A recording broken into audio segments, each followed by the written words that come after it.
有半年多没有吃藕盒了，实在是太馋了。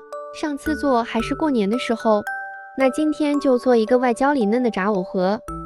准备200克猪肉馅，放半勺13香，1勺蚝油，1勺生抽，适量的盐，1勺香油，1个鸡蛋，放适量的姜末，多放一点葱花，用筷子朝一个方向使劲的搅拌，直到最后上劲就可以了。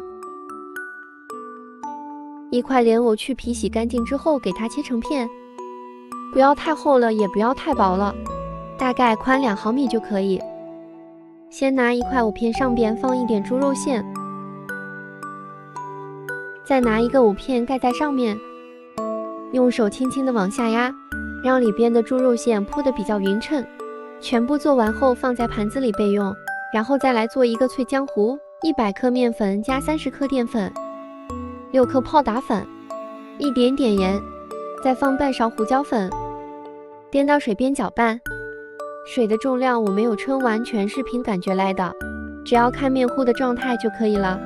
先把它搅拌成这种比较粘稠一点的糊，再倒入30克食用油，倒油是为了让它更加的酥脆。直接用手给它搅拌，直到最后和成我视频中这种流动的糊就可以了。如果觉得稠，就再加一点点水。锅中倒入多一些的油，拿一根筷子试一下油温，筷子底部冒小泡泡也就可以了。把藕盒放在刚才调好的脆浆中，给它蘸一圈，然后放入油锅开始炸。如果你实在不知道怎么控制油温，就提前放一个进去，炸一会能飘起来，也就是可以了。火不要太大了，开中火就可以。用筷子给它们全部翻一个面，这样两边会上色比较均匀。等炸到两面都微微发黄了，我们给它捞出来。一会还得需要复炸一次。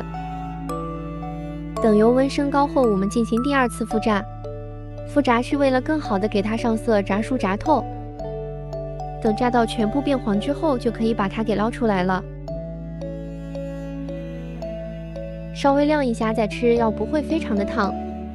看一下我炸的这个藕盒颜色还可以吧？